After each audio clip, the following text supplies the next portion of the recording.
குதிச்ச மல்லிகையே ஒரு மொழி சிரிச்சு பேசடியே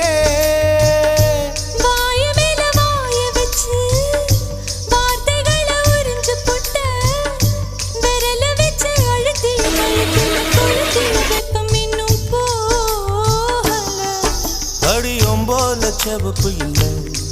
கணுக்கால் கூட கருப்பு இல்லை நீ தீண்டும் இடம்